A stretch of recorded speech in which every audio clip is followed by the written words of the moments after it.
See, I can hear it off your. Yeah. Can you hear me? I can't hear Mike. Wait, hold on. Mike's muted. Well, we're trying to go through Jason's. Yeah, I can hear you. So Awesome. I'm running through my board with the audio, but he has a camera, his own camera. So Fun. yeah, so his lips might be a little off from his. I'll just stick my lips back here. Yeah, you won't be able to see it. No, it's actually great. It's not bad at all, except he's backlit like a chump. Well, you can put the blind down if you want. Are you video recording this or just audio? Both. Both. Okay. Yes. Look at that looks fantastic.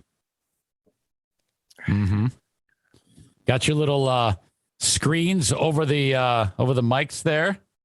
Yep, our little I got mouth noise and Mike's a heavy breather, so Very heavy breather. Oh, don't tell me that, because then I'll be like, oh God, did I do it? Did I? no, you're not like that. Okay. I would tell you, we don't all have $500 to drop on a microphone, you big fancy fuck. Yes, you do. You just got to put your time to it.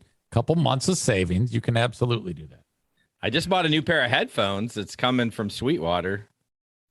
Okay. Yeah, I use these Audio Technica. They're kind of like the workhorses of the broadcast industry. Yeah, that's what I bought. I think they're $150. I don't remember. I just know that it's been unbelievably efficient. I've had the one pair crapped out. You know, when you plug in, it's sometimes you get shorts in there. Yeah.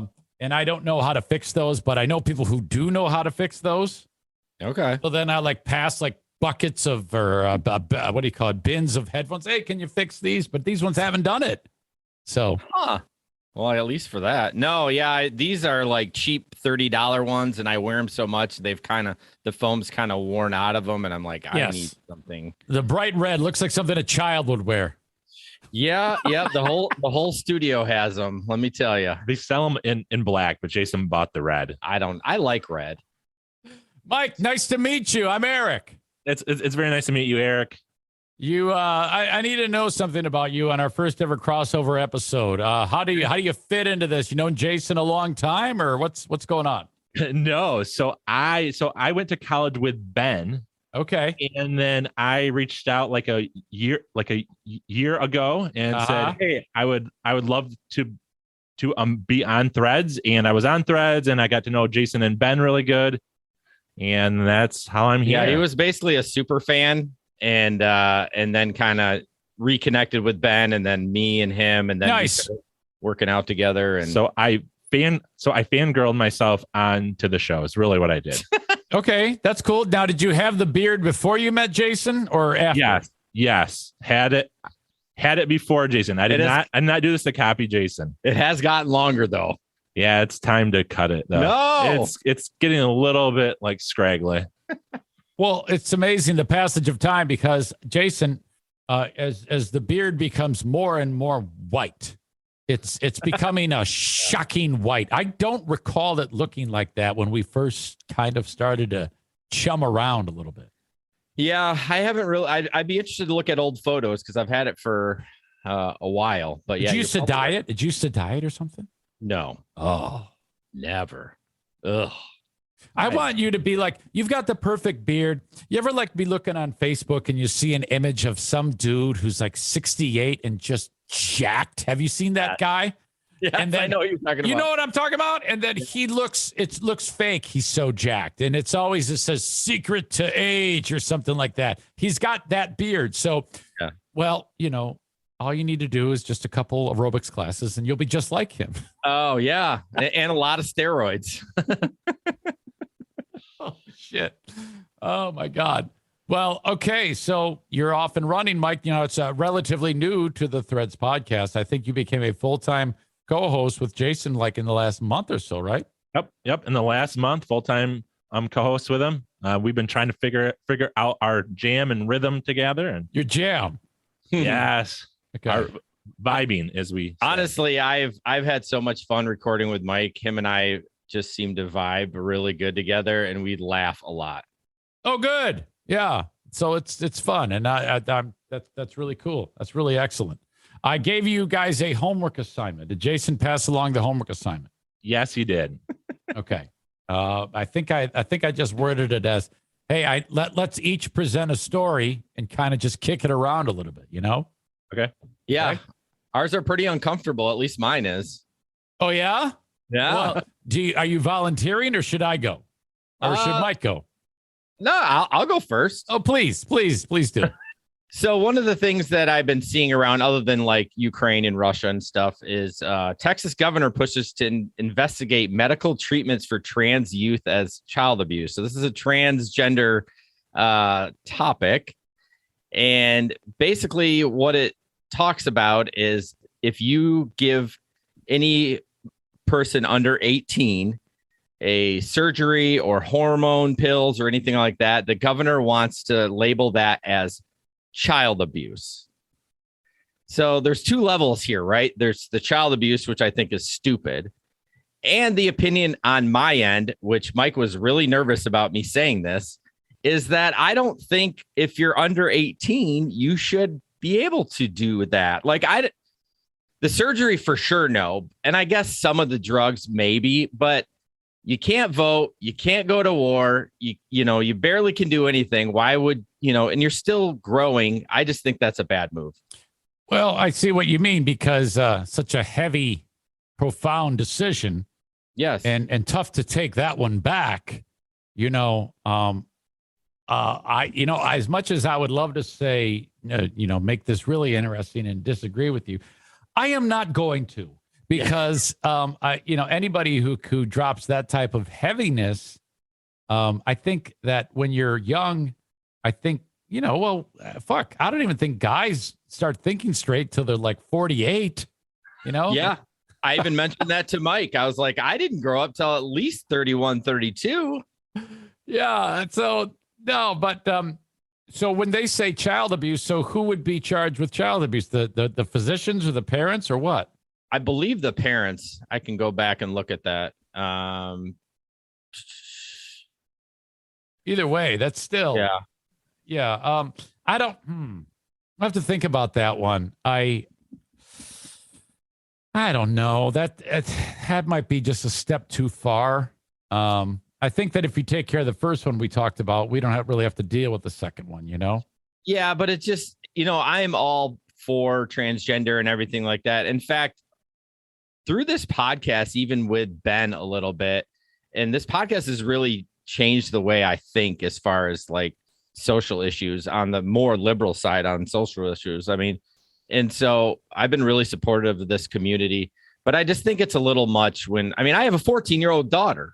You know what I mean? I can't imagine, even if she came to me, I'm like, babe, if you feel like you're a guy, I'm totally down with that, but I'm not giving you drugs or we're not doing this until like, you can barely remember to pick your socks up off the floor when I ask you to on a regular basis. You know what I mean? Like, how can I support this? So I would support it in another way, but not by doing that. I know people might hate me about that, but no, you're being honest. Hell, I'll take the heat off you. I'm not going to lie to you.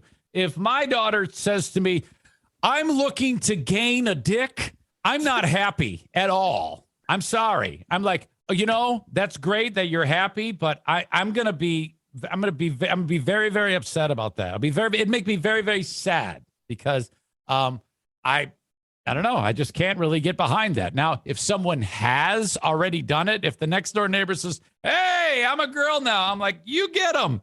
But if it's for my life with my family, I'm not happy with that. Not at all. Well, and I also think that a kid changes so much from 10 to 20. Like they may at 10 say, I like girls, or I think I should be a boy, and puberty may change that, right? Puberty may change that in them because there's a thing called hormones that all of a sudden, like girls look hot, and things like that for a boy, so things that change that I would hate for somebody to have surgery because they had a thought at 10 and 11 and 12 and then regret that later on.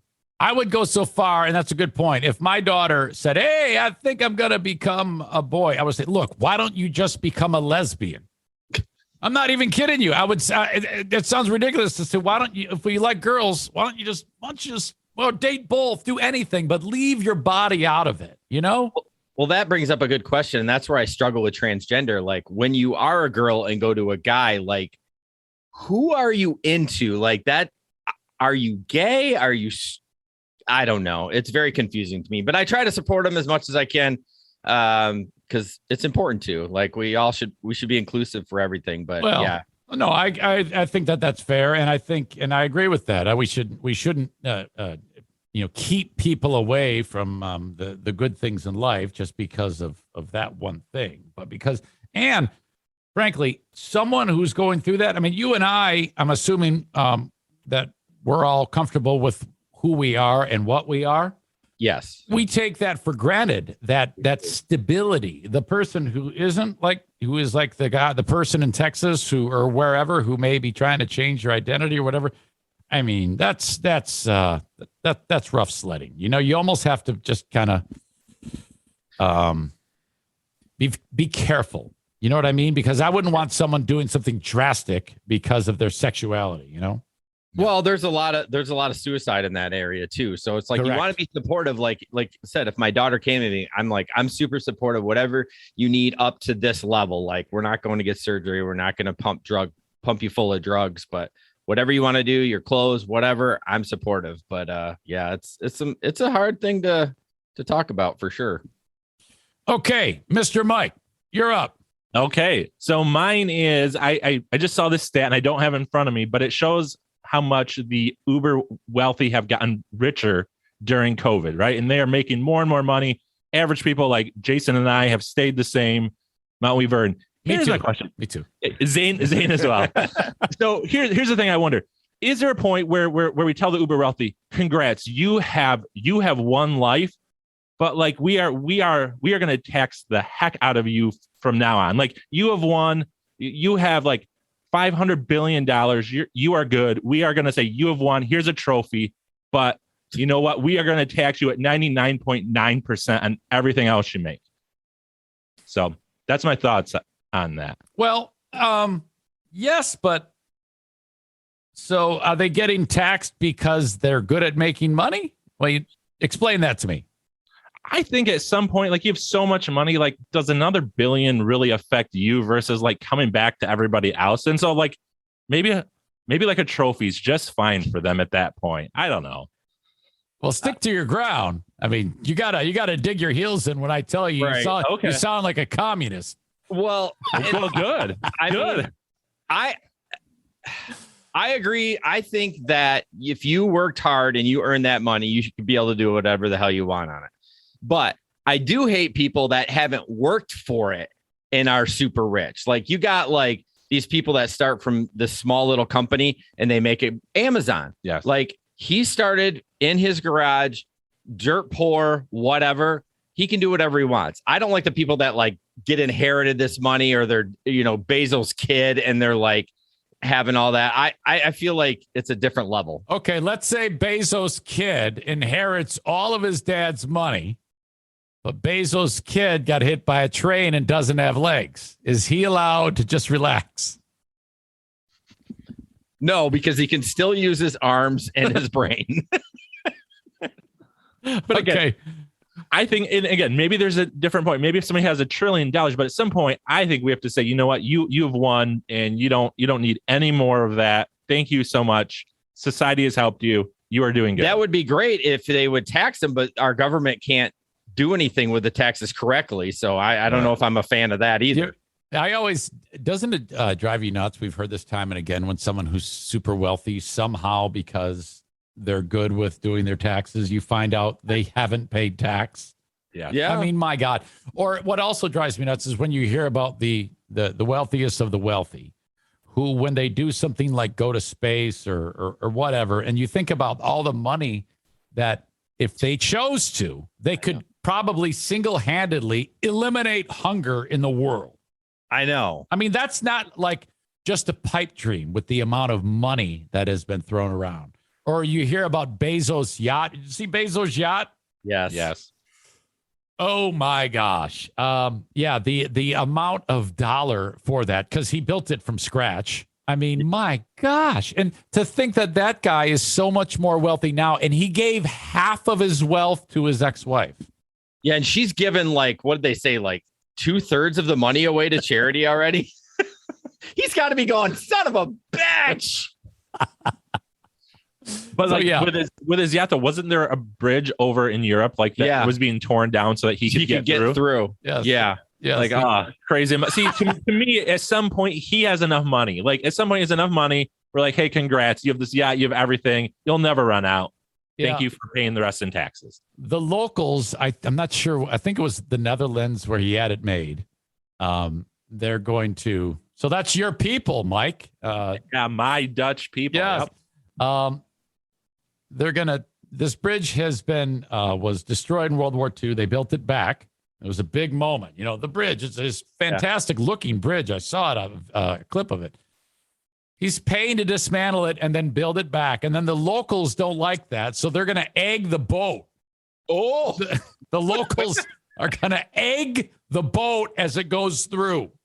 But the part of that stinks is it's not Bezos who's going to clean it up. He's going to hire somebody for really cheap to go buff it out. So it's not even him doing it. Egg a boat. Like, what is this? Like in the freaking 1500s or something? Jeez. Right. Those are the Dutch people that did not come over. So like we don't really count them as smart as us. Oh, wow. He should get some of those stingers that they're using in Ukraine to blow up tanks and shoot back. Oh, dude, those things are sweet. So, I mean, again, now I'm going to say the other side of my point is that Elon Musk, though, is using his like Starlink satellites for good to help, in the war with Russia. So like, okay, yeah, he's helping. So maybe we will tax him less because he's actually helping the world, Okay. So we should make you the case-by-case administrator of who gets. You're like a judge, Yes, the czar. 99% tax. I am Mike Vendry. Boom. Oh, the world would be a worse place, but it'd be fun. Okay, boys. Speaking of Ukraine, View host Joy Behar made some comments. I might be able to. I think I can share this. So. Bear with me because I suck at this. Okay. You got to stop saying that. I know. I'm buying time. I know. You don't. Okay. Share sound. Joy Behar and you can see you can see like the View and an ad playing and shit like that. Correct. Okay.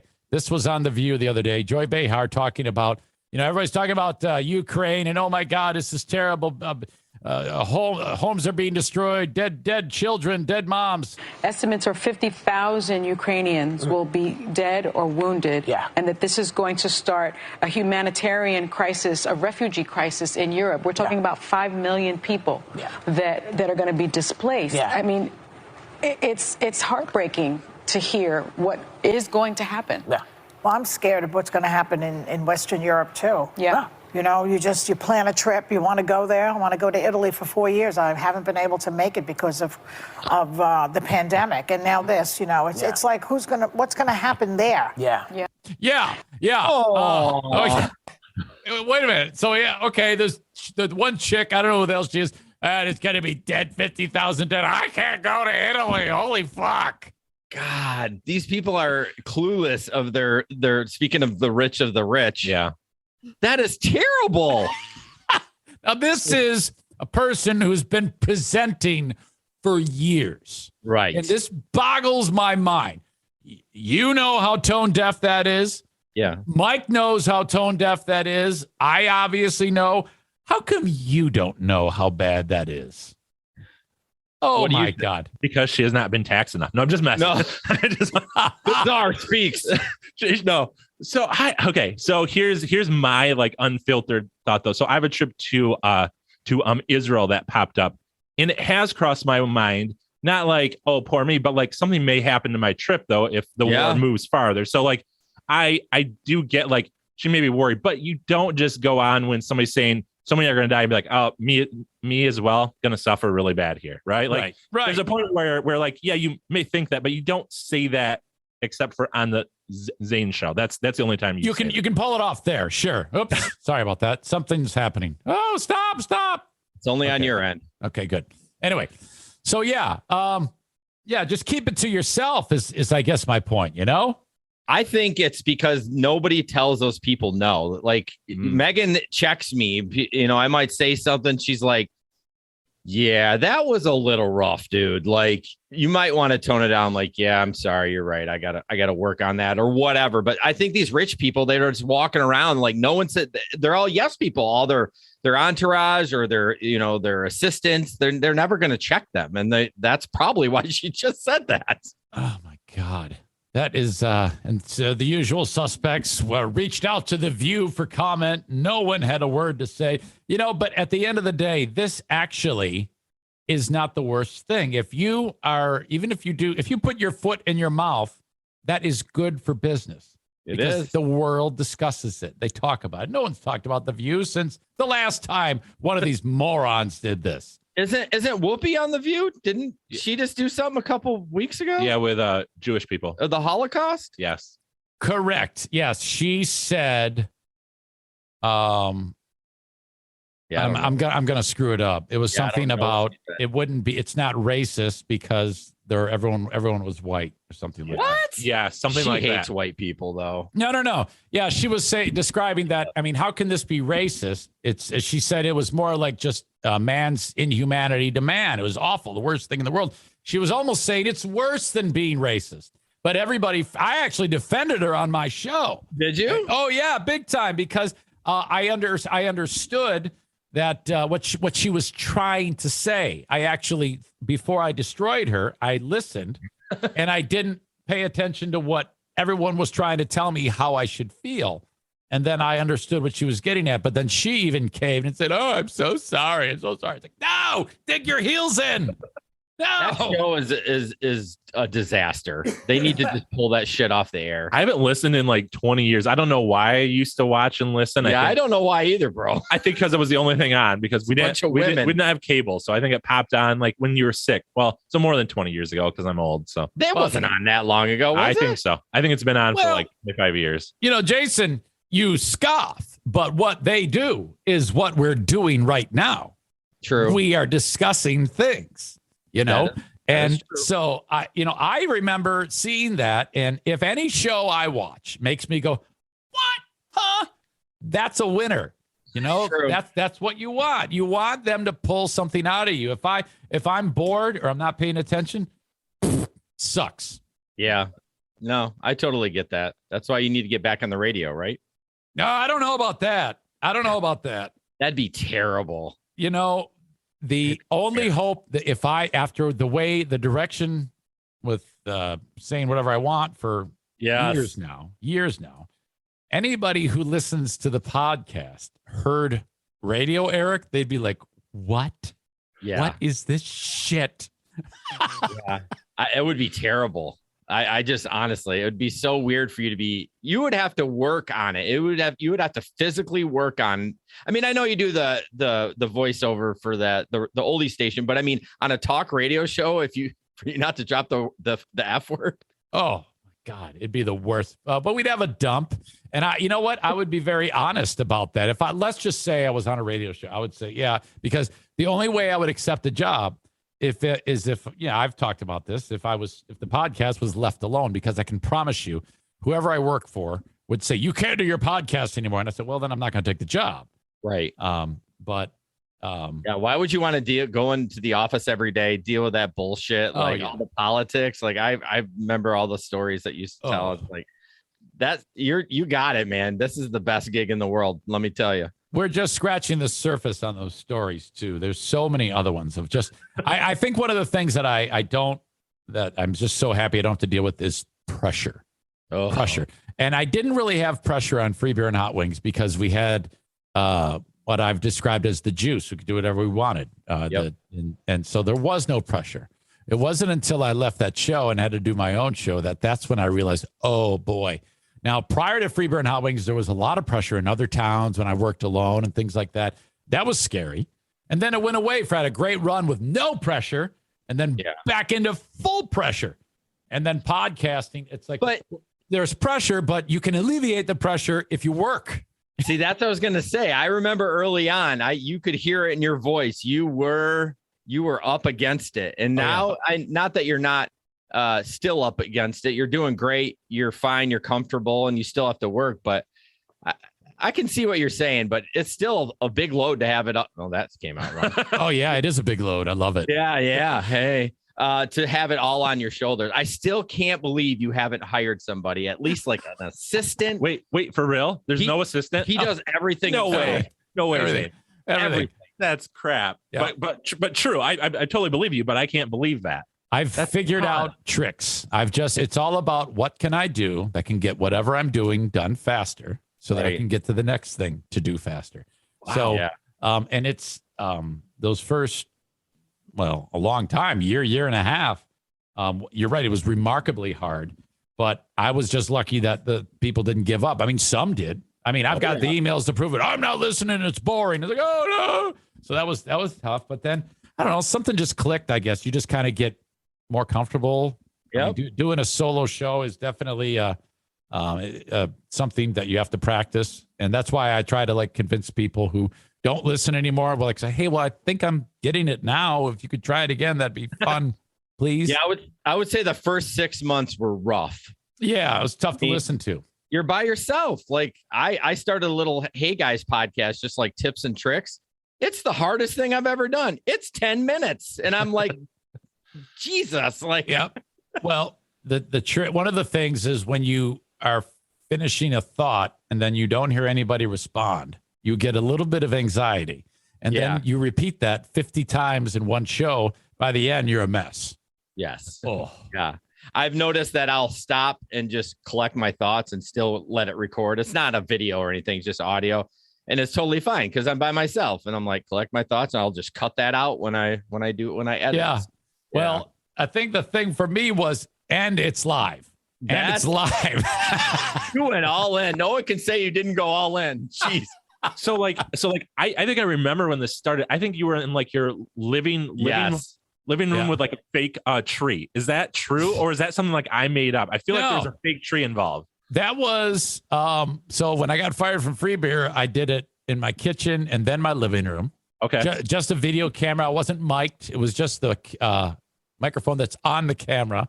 Yeah, and so I did that until I got a job, and I actually had most of the shit here, but I just put it away while I did the radio thing, and then that dried up, and then I kind of bounced around. The audience built me this room. I had a room, but it was just studs, and they finished it for me. So that was very sweet. And just kept doing it. Nose to the grindstone. Figure it out, dumb fuck.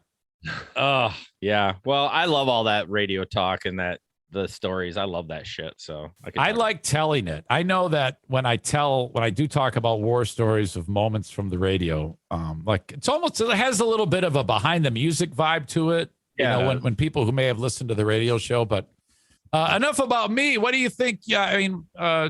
I mean, my God, you guys, how do you come up with your topics for your show? Because I see a lot of discussions about mental health and things like that and stuff that I wouldn't touch, but you guys do. I mean, explain that to me. Mike? No. So probably the last 6-8 months, Ben was writing the show plans. And so that was kind of a nice relief for me. I have trouble coming up with that content. I'm a good on the fly kind of guy, like a pop off, like I can, whatever the discussion is. A lot of the interviews, we don't even write a lot of questions because I just listen to the person and then I come up with the questions. Right. That's good. That's very good. It's hard to do, but once you focus in on the guest, you have to focus in, you can come up with your content real easy. So yeah, when Mike took over, he took over that role and Mike is a youth pastor, a full-time youth pastor. So he's very good at putting together programs and stuff like that. And so, I don't even know how we come up with it. Normally we sit over Zoom and we just say, what in the world do we want to talk about these next 2 months, and questions that will come up. And and so and then certain guests, right? We know certain guests want to talk about things. And so I don't know. It's not like a secret sauce. It's kind of like just throwing things out and hope something sticks, you know? And I mean, it's not scientific at all, but it's kind of things that are going on with Jason and I, and questions that we bring up, and that's how we go forward with it. So I want to talk to you, Eric, about this. You talk about your personal stories. I bet people love those. And we did get feedback about those. And people we do a personal episode a month where we just talk about what's going on. Yeah. People like those more than our topicals and or our interviews. Yes. And I've that's been the norm with me too. They'll never remember the interview you did with so-and-so, referring to They'll always remember the time you talked about when this happened in the house, or this 100%. Dog shit in your bed or something like that. You got your stories. My gosh. I mean, I know there's always a little embellishment, but my gosh, the whole Maddie thing, I like her being sick and the whining on the phone. If Avery did that, I'd be like, I'm done talking to you until you stop whining at. Yeah. It's spectacular. I try to, because the one thing is that you're always going to be able to, if you got to try to tap in on the one thing that people can relate to. And most people can relate to those types of dynamic around the household. I firmly believe that every single household in America is the most entertaining thing in the world. That's just those little nuanced things. And so I'm just constantly, how can I talk about this? And they're dealt out like playing cards every day. And it's like, easy for you. This is ridiculous how easy this is. My God.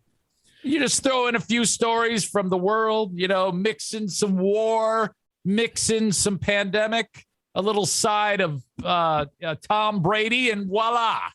So you got a show. You have 3 hours of a show. Yeah, I wish we could do that, but no. So one thing we are changing is we're doing seasons now. So we're going to podcast for 3 months and take a month off. I know. Actually, this was decided before Ben left. But it's just, I think it'll be good for the show. It'll be good for us to refresh. And, we all got full-time jobs and families too. So we got to. Yeah, you should do it like a sitcom, like bring in like a new character or something like that, or a new angle to work in, like throwing a little theatrics into the deal. Yeah, I mean, we could try. I mean, I'm full of drama, but we are going to still put up content, but just it won't be us regular episodes for the month of April. So just I don't know. Find the one kid in the neighborhood of Jenison, like the one black family, and have a little black kid sit behind you and just stare at you the whole time.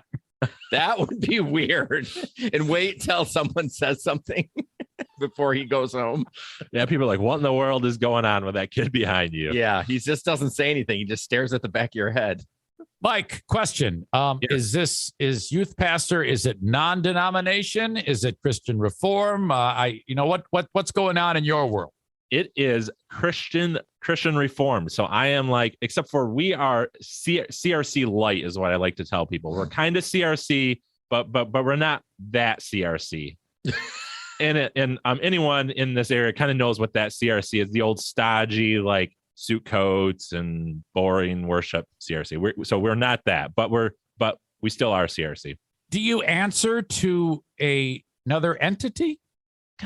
They can bark at us, but they can't really do much to us. So it's kind of weird in the CRC. Like they can bark at us and say, hey, we shouldn't do that, but they can't make us do anything, if that makes sense. I see.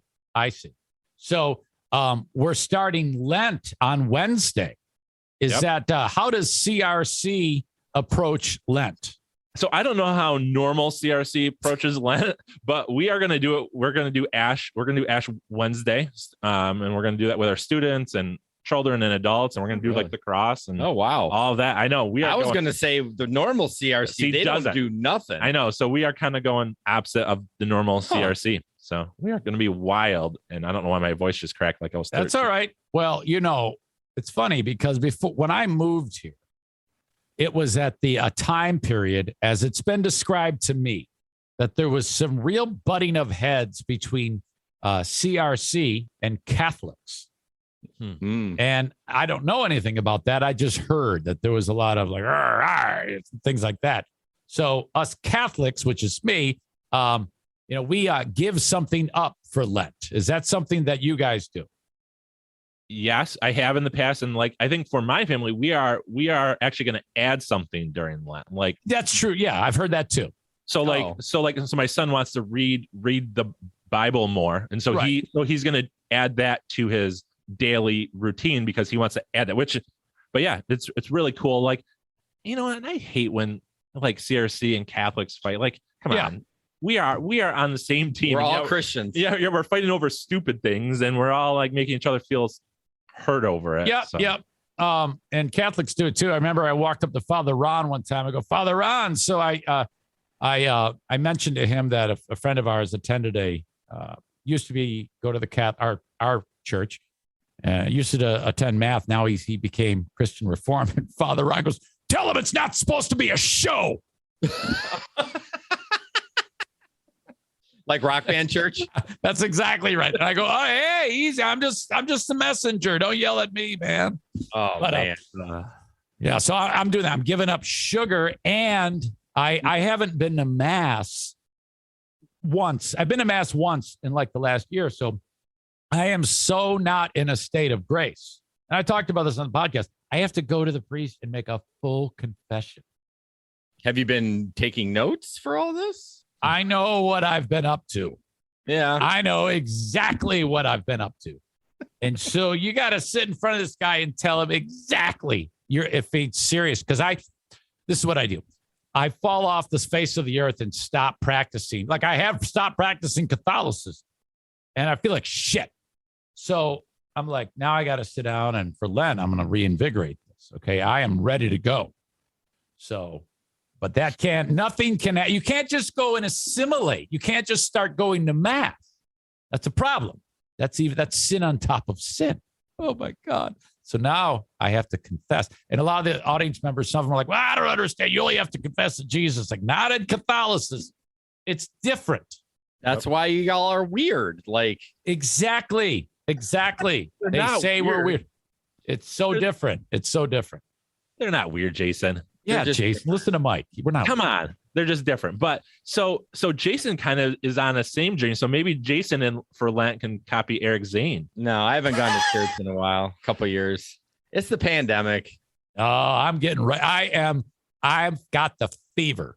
I'm going to confess, and then I'm going to have 40 solid days of a successful Lenten season, culminated with the Easter Vigil, baptisms, full immersion, submersion, holy oil, the doves everywhere, doves.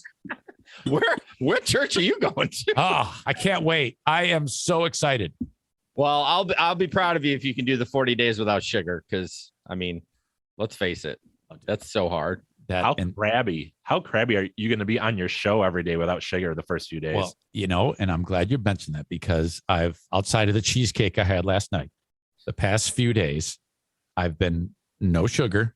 Okay. And I'm doing okay. I got a little bit of a headache, and but every time I see my titties, I'm like, enough. I need to put my titties away. They need to leave me. So that's on that note. Yes, you guys, I love you. Thank you. Yeah. I appreciate you. I want everybody to listen to Threads podcast. Hands In. Do you have Hands In on your website? No, we don't. You know what I'm talking about, don't you? Yeah, you've been on that kick. I'm about 20 episodes show behind. You've been on it for a long time. Mike, I want you you'll notice this trend. People, when they make their websites, they use stock footages. Now, I think you actually took your photograph for your website, didn't you? No, we didn't. You didn't? No, okay. Those are stock. Stock images. They have hands in, like one hand on another, or they'll do like bumping fists. And usually they're like, every skin tone is different. Of course. Yep. I've seen those. Yep. Know exactly what you're talking about. Now I'm going to see them all the time now. I know it. What is the next edition of Threads podcast going to cover, since you guys are so well organized? I can't believe you planned those that far in advance, by the way. Well, we just recorded last night for Friday. We had one of our guests that have been on before. His name's Chris Talon. He's an author. He's actually in my neighborhood. I actually encourage him to start a podcast, Creative Ops. So he's. What did you talk about? We talked about, what did we talk about, Mike? Being shunned by Christians. We talked about weed. We talked about finding a good therapist. Yeah. It was a doozy of an episode. Wow. Shunning. Now, has he been shunned? Yes. Yeah, pretty bad from his in-laws. Like, it's rough for him. They basically, every time they get together, they're like, why aren't you going to church? And even he's had to set boundaries and say, hey, please don't talk about this. I don't go to church. Like, it's and why you keep they'd be like, oh, how's your book going? And he's like, good, thank you. And they're like, oh, okay, it's too bad you don't go to church though. I mean, it's that blatant. That's crazy. He's just got to smile. He's just got to laugh. Like, he just drinks. Well, he used to. He's setting good boundaries now. So, anyways, it's a really good time with him. Okay. It was a fun time last night with him. And that's going to publish on Friday? No. Correct. Friday. Yep. Friday. Yep. And you can download it wherever you download podcasts. Isn't that easy to say? I love it when shows are just everywhere. Dude, I listened to a show that you talked about just chirping. Like, send them to Hey Guys Media. I know what they're struggling getting it on Apple. Yeah, I'm going to.